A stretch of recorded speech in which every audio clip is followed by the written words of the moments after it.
All right, welcome back to Don't Think Just Charge. I'm Dave. I'm Ed. We're sat at the table. We're not set up for battle. You know what that means? It's List Doctor time, baby!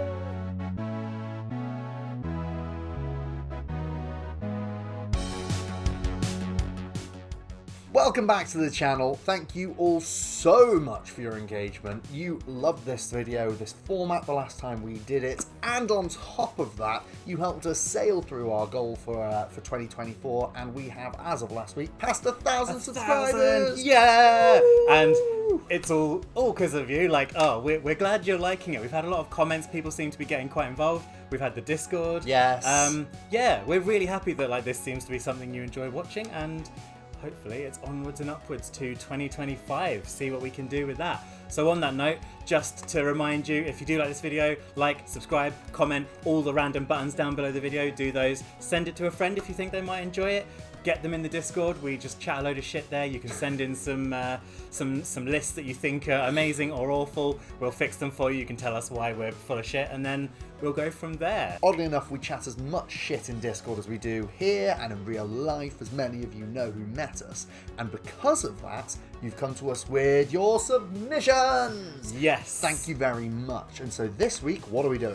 So, we had a list of the Knight Brothers submitted by a user in our Discord called Sprite and Smite. So, shout out to them. Thank you for this. We asked for strong theme. We love a good theme. We love a good storyline. They sent us through. It does have a very strong theme, and they actually gave a little blurb. So I think we'll go through that as well. We've both come up with a couple of extra lists that we think we might do to improve things. We've got some thoughts on those. Yep. So that is coming up in the last segment of this. But first, we want to tell you a little story about a day we just had only 2 days ago. And that is the Tiberon Gambit. The Tiberon Gambit. The Tiberon Gambit. So the Tiberon Gambit was an event held at Bristol Independent Gaming last Sunday, hosted by our friend Dan. It was a narrative event, and it was just bloody fantastic, really.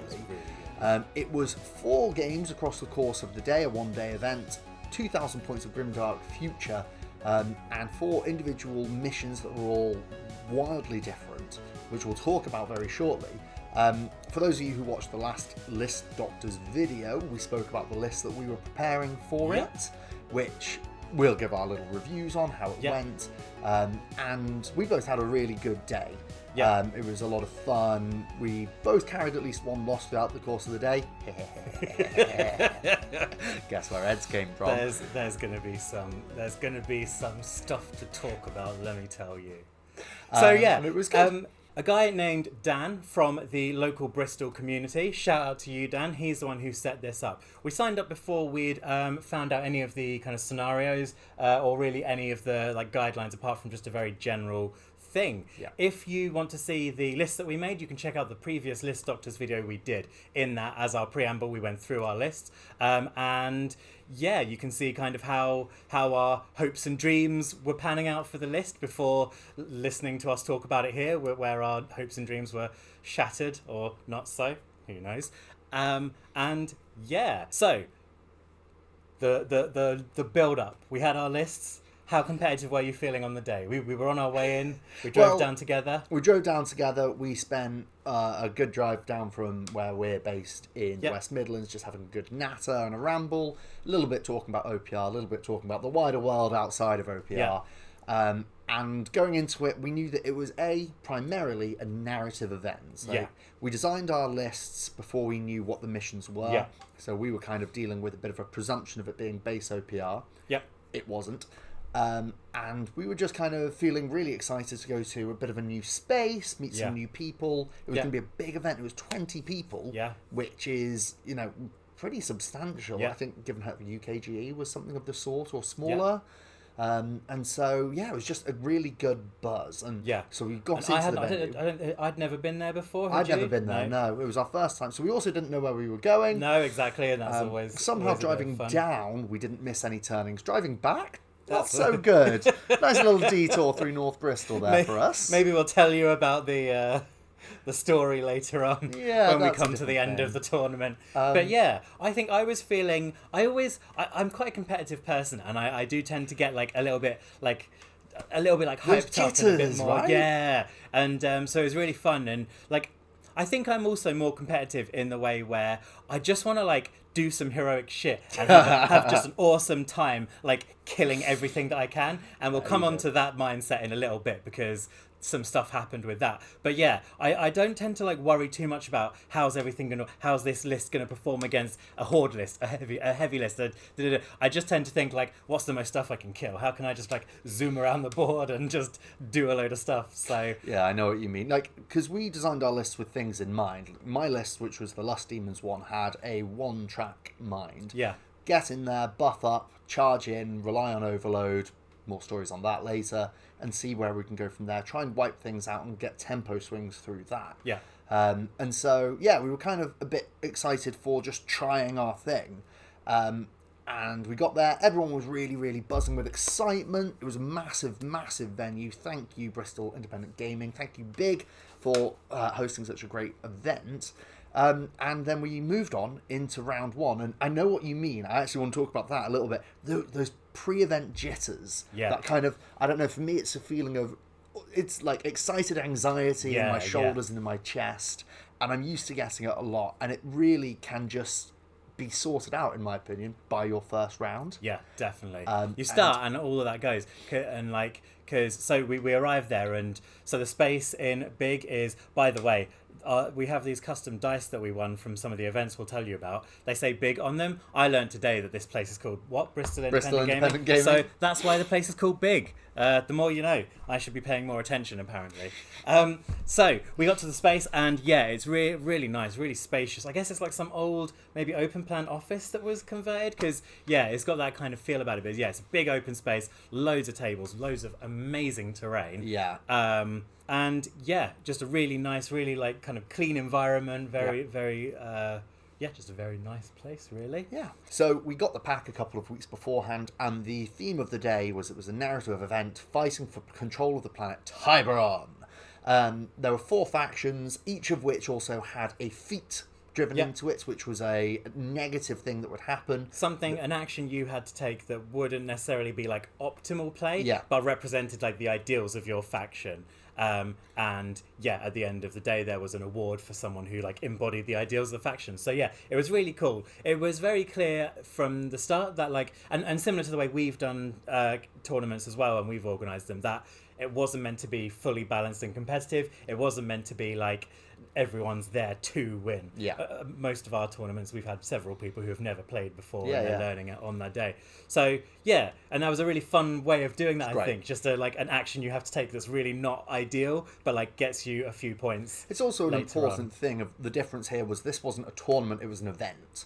And it should be a real big encouragement to anyone who wants to host these things, that you don't have to have bloodthirsty spikes like us trying to come in and crush your day by making a tournament. It can be an event. Everyone's there to have a good time. And so it works really well. Round 1 was a little bit closer to what we're familiar with. It was similar to standard OPR. The game was deploying 12-inch on the long board edges. There were 5 objectives, but the twist was that one of the objectives had to be placed in the centre. It wasn't sticky, and it was worth 2 VP at the end of the game for whoever controlled it. The other 4 alternate deployment, deploy as normal, and go from there. Talk about your round 1 first. So here's where we talk about my version of competitiveness, where I get what I tend to think of as the bloodlust, and it's really not good for competitive play, because I made quite a killy list. It was really awesome. Really, I could get to where I needed to. I could like just destroy whatever. And I played Jack in my first round. In case you're watching, Jack, shout out to you. It was a really fun game, because if you'd looked at the board, you would think I was absolutely ruining him. I killed so many of his models, his quite tough models, and I was like, I was high as anything, just like going around killing everything. And then in turn 4, I suddenly realised that I'd taken myself off the objectives because I was just having too much fun. Take the eye off the ball. Yeah, exactly. So, I mean, I had the most fun I could anyway. So, like, I would have had it that way rather than had a boring game and still won. So I lost my first round, but in the most fun way possible. Excellent. And yeah, Jack was a great sport. We had a lot of fun playing. It was it was really good. So yeah, it was a loss for me, but a really, really fun one. Anyway, Yeah, how did that's yours good. go? My first one was against Johnny. Shout out to you, Johnny, for just being a little legend. Johnny was playing Eternal Dynasties. Now, Johnny actually had never played his list before. His brother Rob, shout out to him as well, had just given him the minis and the list and said, go and play. So we spent maybe half an hour just chatting at the start of the round. We were talking about each other's lists, talking about each other's kind of experience in OPR, and just having a nice time. And getting back to that whole competitive jitters thing, stuff like that's amazing because it just really helps mellow Suddenly you out. you realise and it's just like everyone's just here to have a good Yeah. time. So I had a great time chatting with Johnny. We eventually got deployed and started our first round, and as we finished round one, we heard the shout of 30 minutes remaining, and we just both went, oh dear. Yeah. So we ended up playing Speed Chess, the OPR version, and it was a really close game. I managed to play my early rounds, my early activations quite cagey, sticking to the flanks. He took the centre really early on, and by the end of it, we only managed 3 rounds, and at the end of 3 rounds I had 4 objectives, he had the centre objective, so I took the win there. Yeah. But it was that point of we were looking at it and we both sat down afterwards and went, if this had gone for another round, it could have completely It could have gone either way. changed. Yeah. So it was a really fun game, and we were Yeah. both cold physically starting, and by the end of it we were both like really Yeah. nicely warmed up Yeah. and feeling good. It's So interesting that was a lot of fun. when that happens, when you don't get to finish a game. Like, you kind of like, you do think, oh, it's sad for the person who lost that maybe they could have brought it back, but then that's kind of like with the tournament kind of setup, that's kind of baked into that, isn't it? That's part of the game. You don't Yeah, have it is. unlimited time, so It is. So that's why it's important to kind of manage your time a little bit there. I don't think either of us, when we realised we were short on time, in any way dilly-dallied at all. We were both just like, shit, go here, go here. But it was a lot of fun, and it was nice because I got to set up my thing. For those of you who haven't yet watched List Doctors, pause this, open new tab, go back, watch the last go one. watch it, then come back here. Welcome back. Welcome back. Welcome back to the channel. It was kind of using the shtick of 2 blobs of 10 Furies, giving them +3 to hit, and then with some spells, and then charging them in with Overload, using the Overload to be hitting on 2s onto the 2s, doing lots of dice that way and overwhelming with numbers. Really, really fun theory, in theory. Except, first time I did it, picked up 20 dice, rolled them all, didn't get a single 6. So it's fine, it's right, that's the way the dice goes. The organizer, Dan, came over and I told him a story and he was like, nice, that's pretty funny. I'm like, yeah, dice is telling the story. Yeah. I'll do it again, pick up 20 dice, 1 6.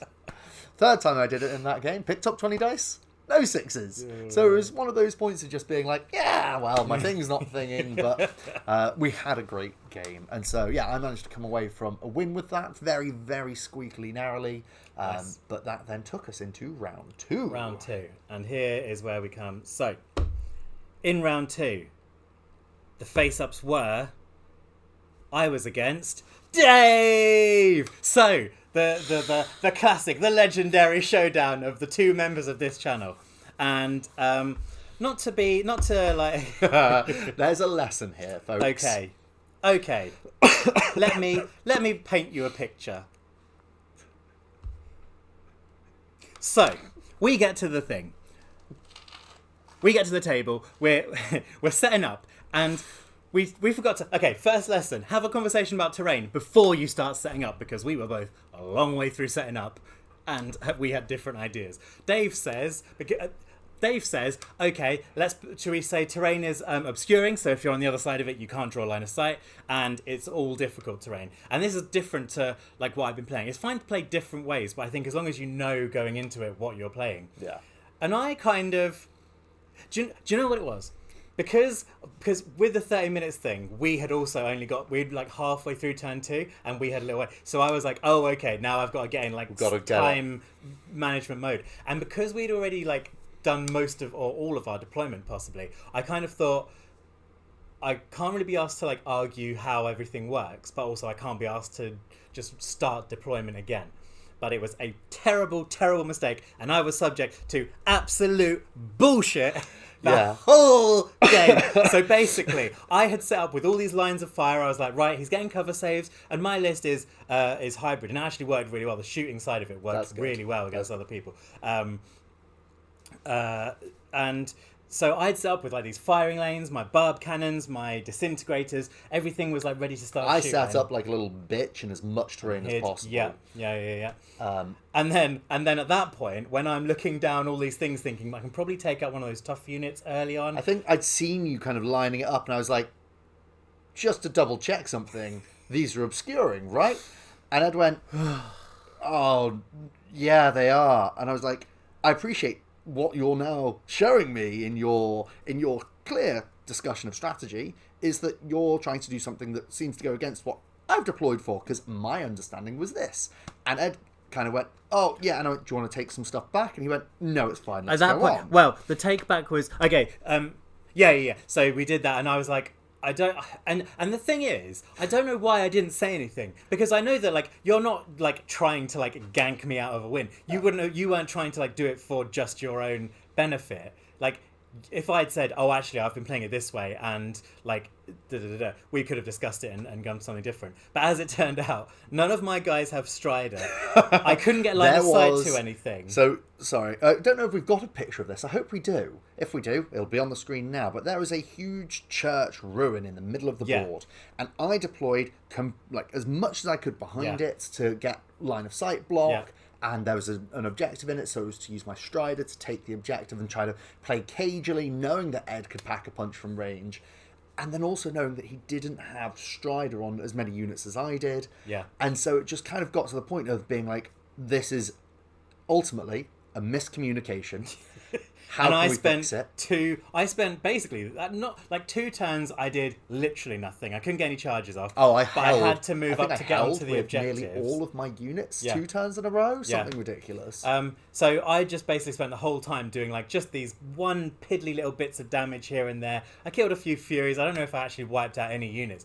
And yeah, it was just ridiculous. And in the second turn, I think you were like, do you want to say that like this part isn't difficult terrain? And I was like, at that point, I don't want to just be like, yeah, actually let's say that's not difficult, and let's say that's not just because I'm like suddenly not doing so well. So like, yeah, lessons were learned at a tournament setting. Here, make sure you know the terrain beforehand, and make sure that because clearly communicate.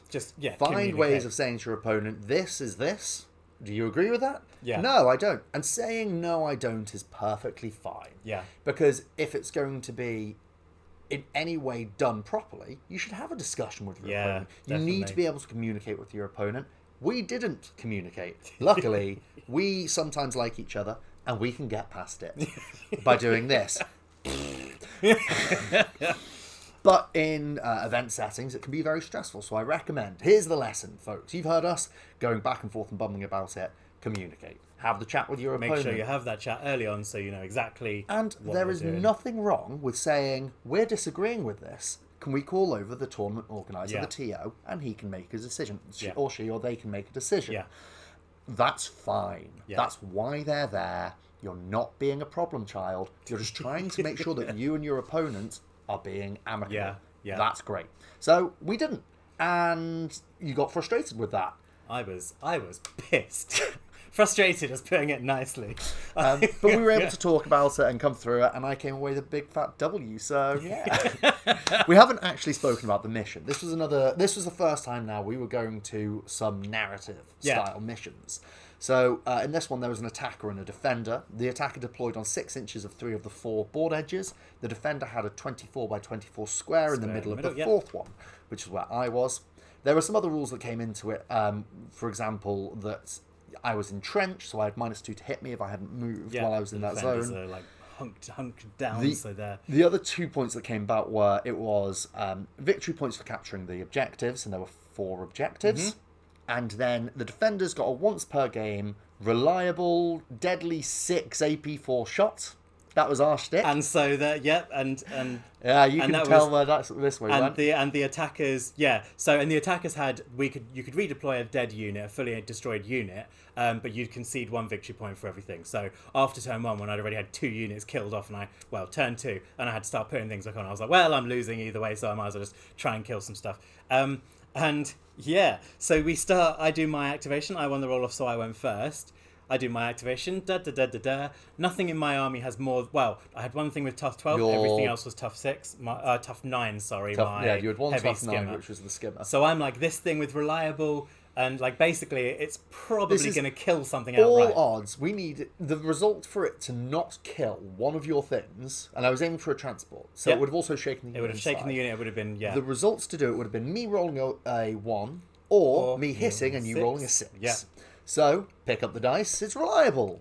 It's going to be, and it's the first thing you did as well. Literally, nothing else happened. You're like, right, using the big gun. He rolls the dice, boom, and that's just it. That's it. That was a good first activation. So I actually had to play the game to win, which sucks. Who wants to do that? You didn't really, did you? Because you made all the terrain in your favour. So, and the game kind of unfolded from there. It then actually, I think, I had to play my round 1 holding every unit. Yeah, you did. Before I ambushed in the other half of my army. Yeah. And then I brought them all in. And then it was a cagey game. I was trying to draw you into me, and you were trying to make sure that I was drawing out units to kind of hit them and then open up some weak flanks. Yeah. The huge block of difficult terrain came out massively in my favour. You really interestingly deployed both of your units outside of their transports immediately at the end of round 1. Yeah, because I was so sure that on round 2 you had a load of massive things coming in. I was like, nothing of mine is getting a charge off before your stuff gets to charge. And it's so either I'm giving you like another target to choose between and potentially one thing survives, or I lose another turn with them because they're instantly shaken when the transport goes down. Yeah. So I was kind of between a rock and a hard place where I kind of, like I knew that I was potentially getting everything killed either way I was kind of getting most stuff killed. So there wasn't a particularly good option. But yeah, I felt like getting them out of my transport just meant that then there were at least... It'll give you a bit more flexibility into the next they few weren't rounds, going to be shaken. rather than the limitation on the 6-inch deployment. You got your full 16 if you were charging, which I think is a really sound idea. So the rest of the game played out. I don't think there was much else that was too dramatic. I got my Furies onto the right flank, onto your left flank, and kind of struck out from there. Yeah. Your Witches got bogged down. I had a unit of warriors. I have a unit of 5 warriors in this list, and all they did was sit on an objective all game, and that's fine.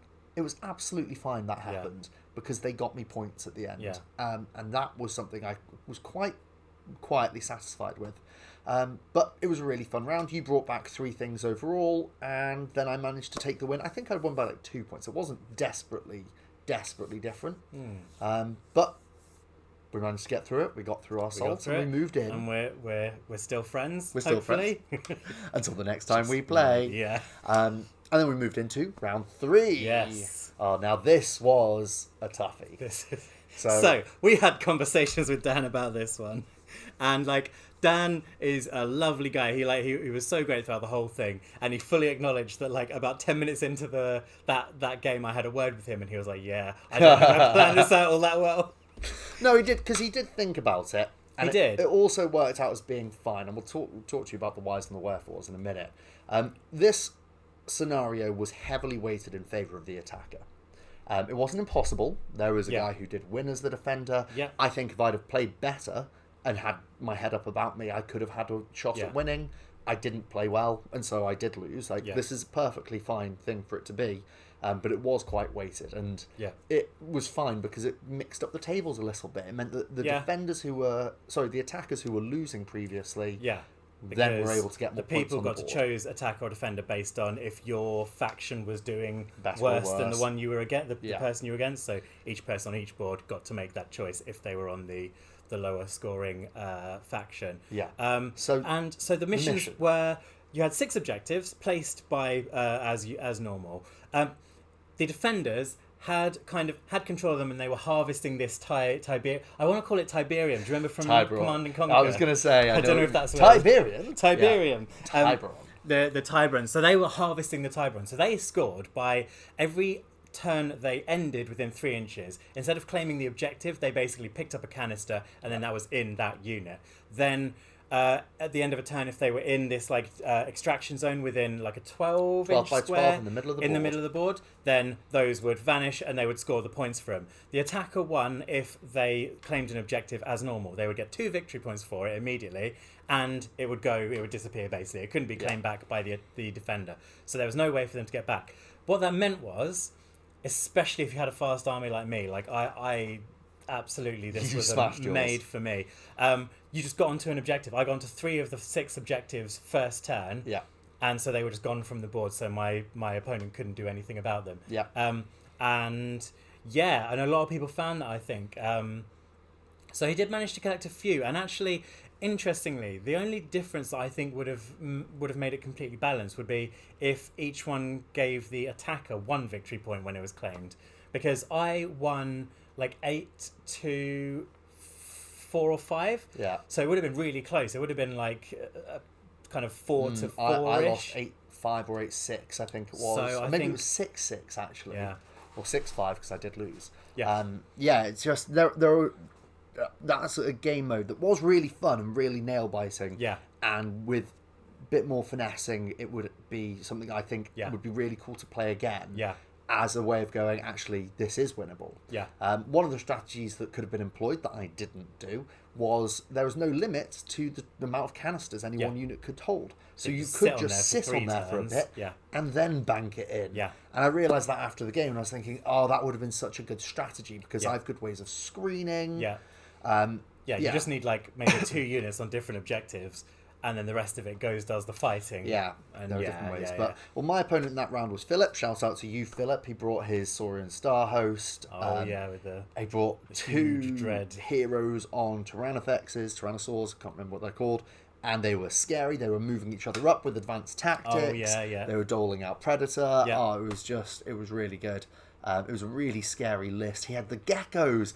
All of those geckos with an AP4 shot. I love Saurians in fantasy, but I've never really bothered to look, because I already have a dinosaur army.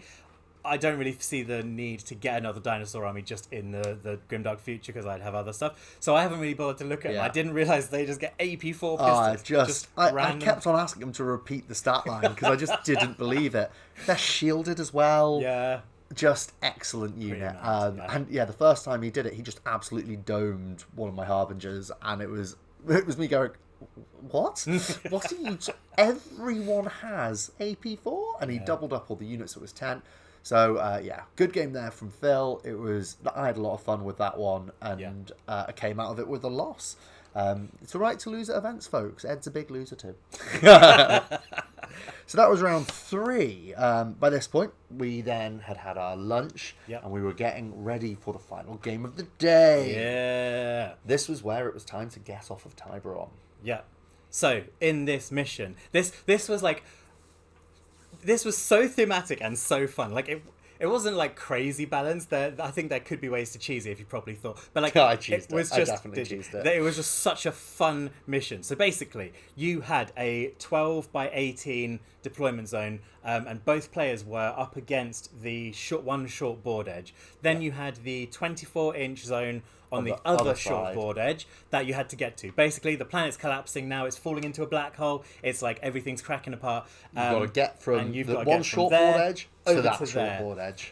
So you pick 3 units that are priority units, and you get 2 victory points for each of those, and then 1 victory point if more than half your army is in that zone at the end of the game. There are a couple of other rules. There were a couple of rules. You had to finish touching terrain, like base to base with terrain. Otherwise, you take some damage. Yeah. You could move D3 units 6 inches at the end of a round. Yeah. You could only ambush in certain ways. There were other changes, but that was the gist of it. And what it meant was, you could just choose your fast units as your priority, get them up there, just get them there quickly, and like send other stuff. Like, so I placed everything and just like, so they were running that way, and then they were just slightly going over there and start getting I did a similar thing. I made my smaller units the priority ones because I knew my opponent would probably want to attack my heavier damage dealing units, and I just hugged the board edge and went up the side. And it was really good because I was able to get to the end and extract them. And I thought, when I got to the end, let's get out of there. What did you think, Ed? When you got your priority unit to the end zone? Oh, I didn't think... Nothing said anything about... Did So, I knew that they had to, like, survive the game. Yeah. They have to survive the game. They have to get to the end zone and live. And they stay That's there the until the end. objective. Oh, so you thought if they were in that end zone at the end of a turn, they would like leave? Oh, no, I'm not talking about me. I'm talking about you here. Mine got there and they lived and extracted and I won my game. What did you do when you got your priority units of the line? Oh, yeah. Well, okay, so, right, here's another thing. About it. Right, this channel is named Don't Think Just Charge for a very, very good reason, right? And I do not think. I live by that ethos. Okay, so my winged warriors have ambush, and I was like, that's awesome. I've got 2 small units that I can put in the heavy jet bikes. They can get right up there. They're the thing. They don't need to do any fighting. They just literally go up into the back corner and they're fine. The winged warriors, I can ambush them in the middle of the board, get them in, and they'll be fine as well. They're ranged. They can just hang out, and that'll be fine. Then in turn 2... So, I had this strategy, and in any other situation, this would have been a decent strategy, because, so I was going up against Erin, shout out to Erin, great opponent, we had a good laugh, it was very, like, Mad Max, because they had their biker, their Space Wolf bikers, and, so it was just a fast versus fast army. So anyway, they had their bikers that were going to get into the zone, and I had my nightmares, which are good against tough models, so they would have got a good charge off. However, the bikers would have got to activate first, so they would have got out of range, and they were fine. So I was like, I need a roadblock unit. And I kind of just entirely stopped thinking about the fact that I'd made the winged warriors my important unit. I just, like... It would have been 4D chess. It would have been amazing. Apart from 2 things. Because that's just the first thing. That's just the first one. Oh, there's more I didn't know about. Okay. Well, the second thing is that Space Wolves have army-wide counter, don't they? Yeah, they do. Okay. So, I did exactly what I meant to. The Winged Warriors got attacked. Obviously got destroyed to a man. Like just so bad. But then the bikes were in charge range. So my Nightmares got in. But then they got all their attacks on the Nightmares first. And so hardly any of them survived. It wasn't a very good charge because I got like 2 attacks after that. Yeah. Army-wide counter is very, very strong. And then on turn 3, I was like, wait a minute. My winged warriors were my it was... Mistakes have been made. But basically, it was a really fun game. Really fun. That still resulted... I mean, it actually ended up quite close because I did manage to, like... I played pretty well for the rest of it, so I managed to, like, keep the other victory things... and do all that stuff. So, like, in general, it was still kind of close, and I think it might have just been a draw if I hadn't been really stupid. But I was really stupid. Yeah. I still had fun. Good, yeah. Still got to kill a load of shit. So it was a good round, and that brought us to the end of the day, where I think... What ranking was your faction? Were you 3rd? Republic... I think Republic was 4th in the end. Probably because of all my major slip-ups during the day. Icarus Institute came 2nd. Woo, go us. Yeah. But it was, most importantly, a lot of fun. Yeah. It was also really good way of bringing all these different scenarios in for a narrative event that made you think in different ways. Yeah. And just meet loads of people and have a good time. So we had a lot of fun. Yeah. So, like, the overall thing of it is, I think I would love to go to an event that was, like, highly... like competitive and like tuned in a way that it was like quite balanced. I think that would be quite fun, but I'd go with that mindset. Most of the events that we've ran and this one, they were just fun scenarios. No one, like, if something went wrong, like when your big gun didn't go off in round 2, like you just know that's the risk. It could have completely destroyed a unit, it could have flopped, and it flopped in that case, and that's that. And like you kind of, it sets it up that you know you can't be too competitive because everyone's just there to do some fun stuff, roll a load of dice, and it was really fun. Everyone there was great. I made a lot of new friends, and we had some people subscribe to the channel, I think, after that. So, thank you to you for subscribing. Yeah. It was nice talking to people about the channel as well. You are all awesome. Yeah, exactly, yeah. Yes, you're awesome. You, not you, Terry. We've spoken about you. Terry, what you do? Get out of here, Terry. Not you. Who let you in? Not you. Go.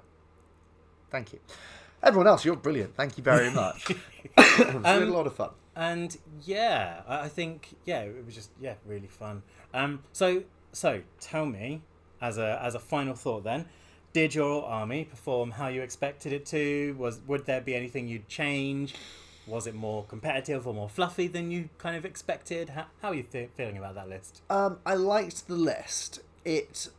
when it popped off, you felt really good. Looking at sixes, picking up more dice, doing more things. There was a point where I think in the game I lost against Phil, there was an attack I made where I ended up with something like 28, 29 hits. It was on his Def 2+ thing. Yeah. It was on his Veteran on Tyrannosaur. Yeah. And so I did 13 wounds to it in one attack with my Furies. Just they through weight of massively numbers, punched up in weight. Yeah. But then he cracked back. Their defense 5. He just ate them all. 10 dead. Yeah. Easy kill. Yeah. The list itself, there are changes to be made to it. I think I'd take out the 6 Tough Harbinger, this one here. I'd probably change the configuration of my Warriors units. The rest of the army can do some shape. Now, as for its weaknesses, I dodged them. I didn't play any Robot Legions, and I didn't play any Wolf Battle Brothers. Army-wide counter would have me done. So, there are changes to make to it. As for what they are right now, I actually don't know. It's a really hard thing to do. I think that the next time I go to an event, if I do bring Lust Demons, it will be a different list. But I think I'd rather focus on a more well-rounded list. Yeah. And I think that is something that's so important, as we come onto List Doctors now, Yeah. to talk about the aspect of having multiple applications of your army is really important, because if you do hit that roadblock, you will struggle. Yeah. What about you? Yeah. So I basically, there was one thing I knew before going in that was fully confirmed to me, and it didn't even surprise me. The Winged Warriors are not a unit to take competitively. I'd take them because I've painted their wings all glorious colours. They are and very I pretty. absolutely love them. They're so cool. Such cool minis. But they're for an ambush unit to be not particularly tough, not particularly hard hitting, like, they'd be great if they could all take, in 40k, the Scourges in the Drukhari, they can replace all their shard carbines or splint carbines with a heavy weapon. Yeah. So you get an entire unit of Dark Lances smashing something on their turn they come in. These guys don't. They have one big weapon and the rest are kind of basic, so they don't really hit hard enough to be a good ambush unit, I think. So I'd potentially be looking at taking something else. In terms of like what worked well, I reckon the heavy skimmer with its 9 AP2 attacks out to 36 inches, just that was able to jump on so objectives. scary. Yeah, so I'd probably potentially just even go like as many of them, like 3 of them, and 3. Yeah, potentially. Maybe I'd get rid of like the Winged Warriors and the Engine of Suffering, something like that. The Engine of Suffering was like good, solid. It did work for me. So yeah, most of it was fine. I think the Winged Warriors I wouldn't bother taking in a competitive thing. As we say, this wasn't fully competitive, so I'd still take them in another event like this because I just love them.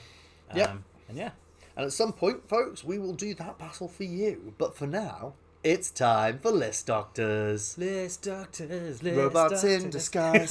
Thank you to Sprite and Smite for your submission. Our first submission into the Discord straight away after Ryan's wonderful robots list. And he's given us a theme with a little bit of a narrative fluff. Yeah. Which is Strike Force Anathema, a versatile Grey Knight's quick reaction force tasked with securing or purging ruinous artifacts. Currently engaged with the renegade Explorator Maniple of the Adeptus Mechanicus and the local Necron forces that are gradually reawakening. The core units are the 3 Paladins and their Paragon leading the Strike Force. So, 40k setting, we're on board with this. Yeah. 40k being played with OPR rules. That's kind of how we got into it, and yeah, I still love the idea, so yeah, totally on board with that. Stay tuned maybe for more of that. Yeah. And so the army itself had a great set theme to it. It was using the fact that the following 3.4, the separation of veteran units rather than being an upgrade into their own, had a really cool twist into the Knight Battle Brothers I actually hadn't realised, which is that the veteran Knight Battle Brothers, unit of 3 with the veteran upgrade, they all have incinerators, which are A1, blast 3 reliable AP1 weapons at 12 inches. Which is really cool. It is, because they're just kind of going to be gunning around there, throwing out these blast hits. In units of 3, they're quite hardy. They're 3/3s. They've got the Aegis special rule. And it means that you can double up this with Purgation Brothers, which are pretty much the exact same thing. The difference is that Veteran Brothers have regeneration baked in. And Purgation Brothers have Relentless baked in. So it meant that this list has got 4 units of effectively incinerator units. Yeah. They're called. He's upgraded them in this one to be psychic cannons on the Purgation Brothers, which means that it's A1 AP2 blast 3 at 18 inches default. But it was a really cool theme going for that you've got the fire blasting out these 4 units. They're purging the relics.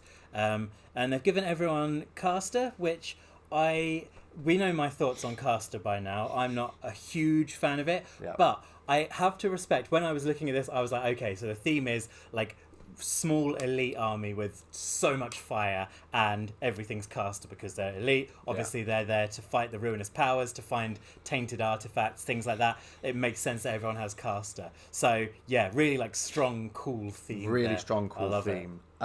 Now, going through this, I had to deviate away from the theme just to kind of bring it into a more rounded idea. Do you want to talk through how you did this before we go on to mine? Yeah, awesome. So the first thing that stuck out to me was that this army really doesn't have too many bodies because you've got everything armed to the teeth. Yeah. Now, I would have potentially not bothered with caster because, as we know, I don't really like that you can hinge a plan on something and that one single one can make it go badly. I do like the fact that there's flexibility here because everyone's getting those tokens, so everyone can help buff each other around and stuff like that. So I left a lot of caster in, even though, personally, I wouldn't have taken it. The other thing that I kind of had a bit of trouble with is there's a lot of blast, there's a lot of reliable, a lot of like just serious amounts of hits, and I think against a horde army or against like a mid defense army, this would absolutely ruin it. However, there is a distinct lack of like deadly and high AP weapons, which Sprite and Smite acknowledged. Yeah, they did say that they know there's low AP and no deadly, and so the issue that there isn't like this army kind of, it seems like it's built to be this kind of thing. There's not a great way to kind of, at least to stick in this theme and to give there's no good like access to like missile launchers, for example. And this seems like it wants to be an up close list. Nothing has particularly long range. Well, it's all combat. There's a combination of doing that, and then also the fact that there's that spell in Knight Brothers that gives you plus 18 inches to 2 units. It's a level 3 spell, which I feel was kind of part of the plan here. Have your level 3 or your level 2 after a turn. Cast that level 3 spell, buff it with all your caster ones, and then you're firing away your incinerators and your psychic cannons at 30 and 36 inches. In that case it still doesn't have that AP, so that's why I was trying to find a way to get in. So what I did, I took the destroyers. So the destroyers had the medical thing where they get regeneration. And we've had conversations about this before, where when something has a decent defense, like say defense 2 or 3, I don't really think regeneration is that worth it. Yes. Because you're not failing enough saves to make that 5 up, which is kind of a low chance of passing anyway, like that 1 in 3. You're not failing enough saves to make that really like come into effect enough to be worth it. So I kind of thought those could be spent somewhere else. I also have taken that approach. It doesn't help that the regeneration cost generally for Knight Brothers is overcosted unless you double up the units. My view on regeneration, I nowadays have a lesser view of regeneration. There's so much poison, there's so much rending around.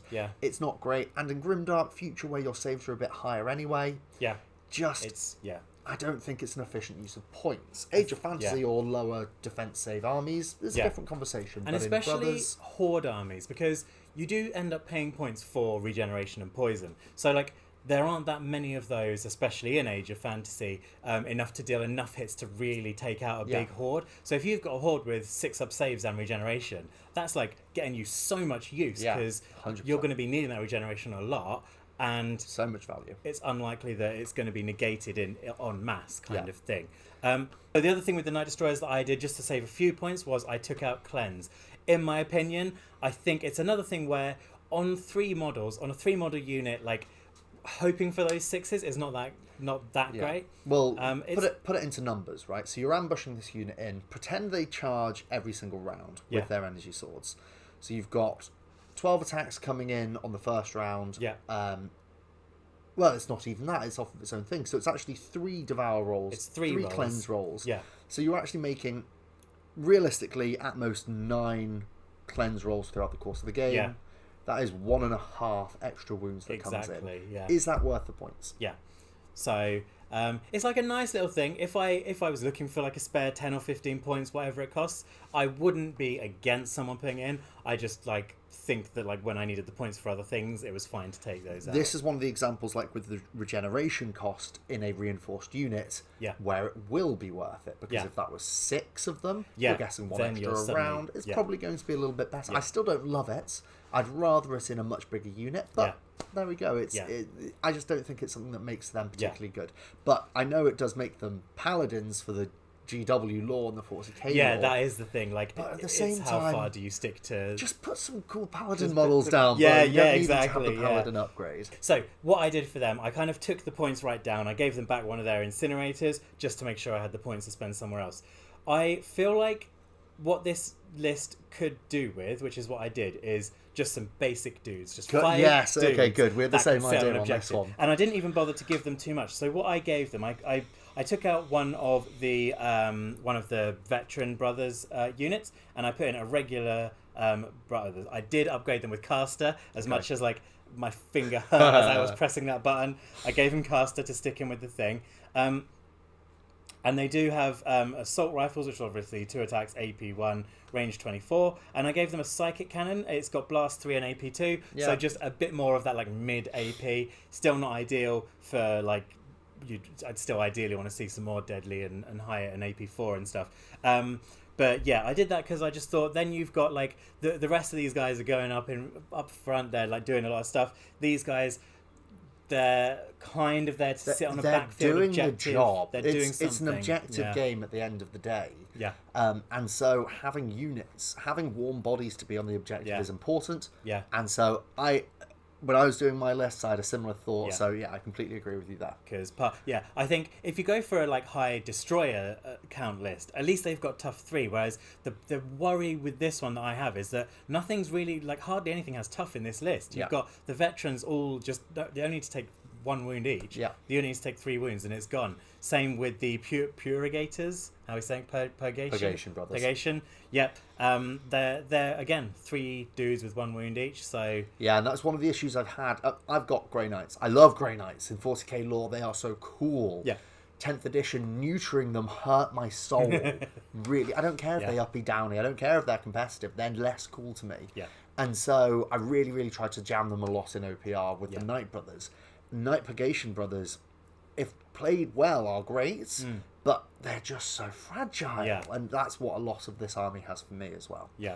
So yeah, I'm with you there. Fair enough. I like the rundown of this. So just give me the headlines. What is each unit by name? How many have we got? What's happening? So apart from those 2 big changes, it was a couple of shuffles of points around. Everything was basically the same. The only other big change is my destroyers. I gave them the Slayer hammers because I felt the good thing about a hybrid unit is you know that they've got they fill in that role of everything's got this like fiery death from their guns, but then if you give them a bit of rending and stuff like that in the melee, at least then if you were to come up with something with a lot of high armor saves and everything, you've got that option to charge them in. The Slayer hammer obviously has deadly 3 and rending and AP 2, so this is a unit that's going to hit an elite unit quite hard if it needs to. So that's kind of where I put those points in, just to try and give it a little bit more like flexibility. Cool. All right. So I got carried away.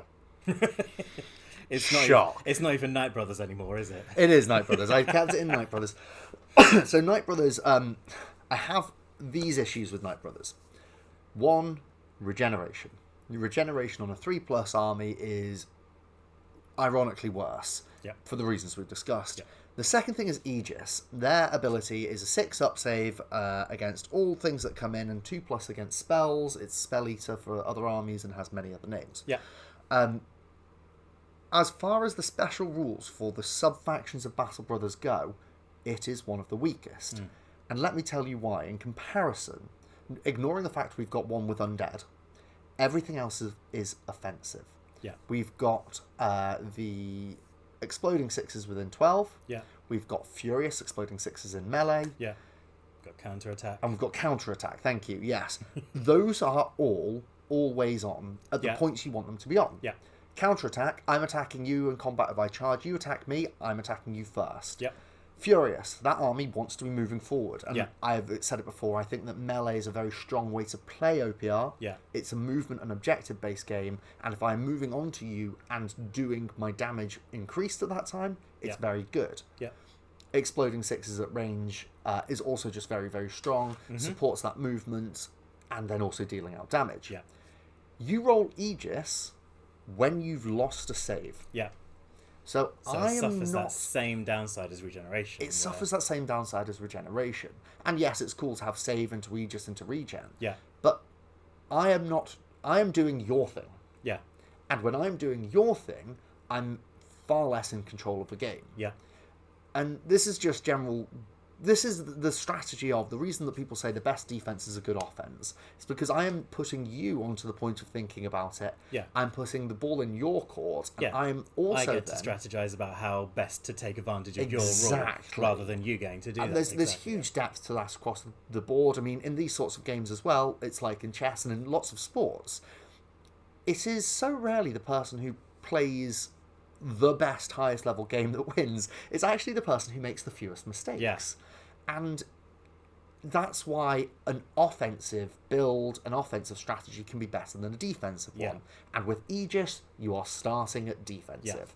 And this isn't Beyblade, where defense is great. Yeah. This is a war game. This is a tabletop game. You're applying your strategy is going to be better. So that's a general downplay on why Knights I don't think is the best. I think it's actually the worst Battle Brothers. Yeah. So sorry, Sprite and Smite. I don't mean to put an absolute It's damper difficult, on isn't it? There are some armies, and like as we said at the start, the theming of it is really cool. Like, Beautiful. You love Grey Knights, I love Grey Knights. Like the storyline behind, like in 40k, the Grey Knights, the whole, like everything about them is cool. Except this is just. I often think with rules sometimes. I often think, would that make a difference in any decision? So like with Relentless, I'm like, I can hold if I've got a missile launcher unit who has Relentless, like something with good range. We know my shortcomings with Relentless. I'm taking Relentless into account as something I'm going to do. Am I ever putting someone in the way of harm and saying that's fine, they've got Aegis? No. Only if it's a caster unit, I'm putting it in the way. If they've got a good caster unit, which is very rarely going to happen, and otherwise I'm going to be saying I have defense 3 up, so I'm fine. Yeah. So if it's something like, say you go up against, they've got melter guns with AP4, I'm not going, that's fine, I've got Aegis though. Yeah. And this is one of the things, right? So to take the positive out of this is one of the beauties of OPR. It is an accept all comers game. Mm-hmm. There is nothing wrong with you playing the Watch Brothers, because they've also got Purge, right? Yeah. They're veteran, they're quite elite. Yeah. The list there it lends itself well to elite. It's less so much on the Flamers side of things. But I would encourage you to explore that, Sprite and Smite. I haven't thrown everything out here. I've built some lists that I think are cool and fun and will really let you enjoy your Knights theme, because I also love them. But that's just me kind of giving my headlines of thoughts on Knights. That being said, here are the 2 lists that I made. I got carried away. Because here's one of the benefits of Brothers. There's Battle and Prime. Yep. And so I've also given you a Prime Brothers list. But first, my Brothers list. I have also put in some changes. Well, I'll go through it in the order that it's here. I put in 2 units of Knight Battle Brothers. The exact same as you. Yeah. You want guys to play the objectives. Yeah. I put in 2 here, and I had points at the end to give one of them teleport.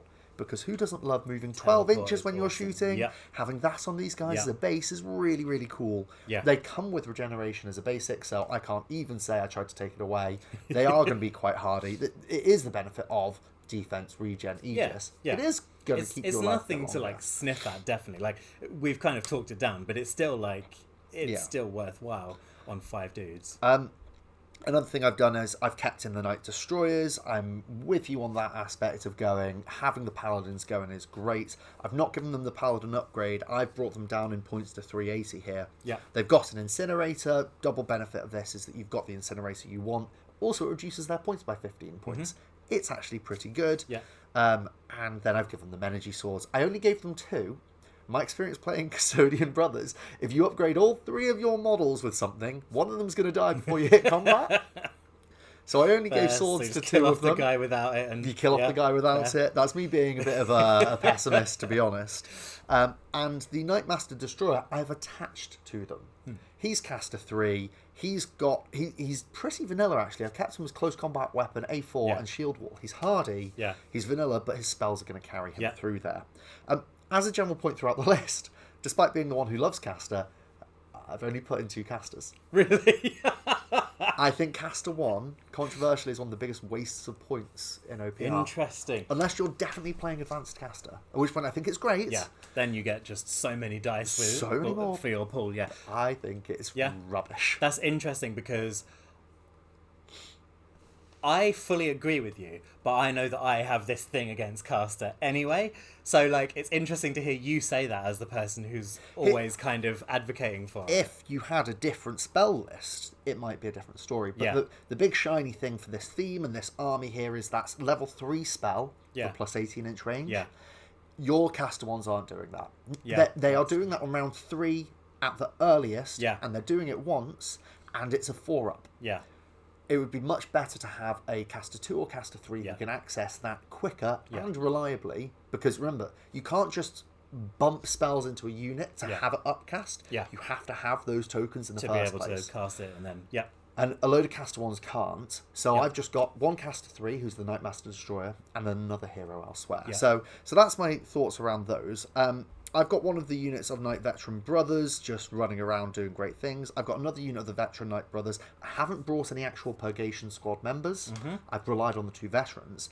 And then I've taken another Knight Master Brother, given him caster 3, and I've attached him to a Veteran Knight Brother squad. Cool. Because then he's definitely in range of giving the whole unit that plus 18 inches. Yeah. It's only a 12-inch spell. Yeah. And so it'll be going from there. And I've given him a flamer pistol to go with it. So More fire. 24-inch flamer pistol. That's pretty Really? good. Yeah. Oh. When you've got, it's 6 inches base is what I mean. And And then you plus buff 18 it. with the spell. Yeah. So that's just really cool. Yeah. So that was my thought with that. And then, never leave home, folks, without your big fatty. I've given him a Night Attack Walker. Yeah. This is so beautifully efficient, Yeah. and it hits the problem with the rest of the list that there's no AP. Yeah. You can strip off one of the guns on this bad boy and give it 2 Night Fists. They're A4, AP4. There's 2 of them, so it's 8 AP4. And it just comes out, it's tough 12, it's fear 2, it's fearless, it's a 3-2, it's got 12 attacks, you can bring in some sexy models for it. Yeah. That's the way it comes down. Yeah, this is something that I was definitely... So I looked at that and I was like, that solves everything, because I was talking about there's not enough wounds, because everything's like 3 wound units, apart from the destroyers, and that has 12 wounds and a really good defense. It's got the AP. Yeah. I was just kind of... I love the idea that it's like these elite kind of specialist guys that like just jump into a place, grab the relic, get out there, purge the place. So I was torn on whether to like change the list. I wasn't sure whether that would like change the theming of the list too much, but I totally agree. In a competitive sense, that's the way to go, 100%. And what this does is, so again, one of the, I don't want to say problems, I'm being such a problem peddler. One of the downsides of the list as it was drafted is that it's not well-rounded enough to deal with quite a few threats. Yep. And so whilst I wanted to keep the core there of these spells and the flames, you do need to... I do want to diversify a bit. So that's why we've got the teleporting Battle Brothers, the basic Battle Brothers. We've kept the Destroyers in because they're really good backline access, but then also a Walker. If you want an example of how good one of those Walkers can be, go back a few weeks and check out our Custodians versus Robots list. My Walker clapped. He did really good. And he's not too different from this. So there's an example for you. So that's one list. And then I was thinking, how can I do it different? Go on then, let's see the Prime list. I was looking at other ones, and then I remembered Prime, and they're really fun to build with. Yeah. There's a lot of different units in there. This was a challenge, and I was umming and ahhing, and I'm not sure I love this the most I could. I think if I'd have spent a couple of hours doing it, that I could have sculpted something a bit better. Yeah. But within kind of the will to not want to spend hours and hours on this, the list I came to is this one, which we'll put up on the screen for you now. Now, I'm going to highlight the immediate drawback. Yeah, I'm not seeing a lot of fire here. You'll see some fire, don't you worry. It's like Smaug, he is coming for you. Actually, the drawback is that the paladins aren't the destroyers. The unit I've put in here instead is a Knight Guard squad. Oh, yeah. Nothing stopping you from using your paladins as your Knight Guard squad. Yeah. Because use your favourite models. This is OPR. This is how we roll. That's why it's such a good... Not why. That's one of the great reasons about it. So the downside of the Knight Guard squad is they don't have ambush. Yeah. But I've given him a Knight Grave Prime Master, who also doesn't have ambush. He's attached to that unit. He's tough 6. Yeah. Now, all of these guys are defense 2+. Yeah. With shielded, with heavy shield, so -1 to the incoming AP. Yeah. They're gonna stick around. Yeah. I mean, how annoying is it having those custodian brothers with -1 AP, right? Yeah. That's what this is. It's that sort of unit. A good, tough list. They've got their energy swords. They're war veterans as well, so the Knight Guard squad's actually hitting you on 2s. Nice. They're really chonky, so you just bound them up the board, get them into a nice medium position to attack a couple of units, and capitalise on them being really hardy. You've got a caster 3 in there as well, and so you're going to be throwing that out. Elsewhere around this, I leaned a bit more into the fire. We've got 2 Infernal squads here. Again, we've spoken about them. They've got Relentless. They're pretty good. I've a unit of Knight Prime Brothers. Similar thing to what we've discussed before. This is 5 dudes. These guys don't have regeneration, though they're a 3/2. It's a slightly different list design here. Yeah. But they're that But unit still, for that. yeah. I have got the ambush in there, though. I've brought a Raider squad. So these would probably be your Scout minis if you're using GW. They've got Ambush and Furious and Strider. They're quite good. Yeah. They each come with A2, no AP on it. But being able to then... Sorry, I did have to upgrade them 10 points for Ambush. I should point that out. Yeah. But Furious 10 attacks on the charge out of Ambush with Strider, you can do some shenanigans there. Yeah, definitely. I brought in an Elite Raider. This is just a hero to give another caster 3. Again, Flamer Pistol. He's attached to an Infernal squad, so they can jack up their range and start to burninate things. And then coming down to the tail end of the list, this is where I've done some bits that possibly could be tweaked around a bit. This is where I think there's the most room to play. Yeah.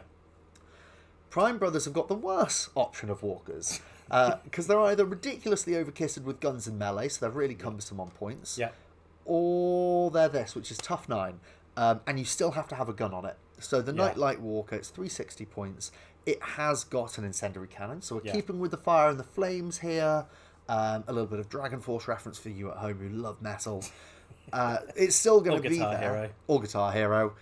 It's interesting you've got Scout, very difficult mechanic to use in base OPR. Yeah. Scout, you can really shoot yourself in the foot. Yeah. So be careful with it, but it can be very, very strong. It's then only got 7 melee attacks, not the full 12. Yeah. So tough 9, that sort of has kept the points of it quite high for what it is, but it is going to still be quite resilient. It's Def 2, Aegis, and can do some bits. Yeah. Now, this is what I'm really excited about. It's actually the Eradication Squad. This is 3 models of AP4 Deadly 3 at 12 inches. Yeah. Remembering that we've got that spell with plus 18 inches to range. Nice. That squad just gets a whole lot more exciting. Yeah. And so that was where I was kind of wondering about what else we could bring in, how we could do it. But then that was in there and I thought, bam, there's the deadly problem sorted. Yeah. Anything that comes close to that, if you can get the 18 inches on it, 30 inches is a big, big range. Yeah, it's ridiculous. You're doing bits. Yeah. So, Sprite and Smite, there are 3 lists for you rather than just 2. You've been given one up. Sorry to Ryan, who was our last list doctor victim, who only got 2. We've actually given you 3. Please do jump into the Discord and let us know your thoughts on that. And as for you people at home, same goes to you. Join the conversation. We'd really love to hear what you have to say. And then on top of that, do you want us to do it? Do you want us to do a list doctor for you? Get it in there. We're building up a good That's queue. a good idea. Yeah. What? As in, like, we give them a list and they tear it apart? No. Give us more lists to do.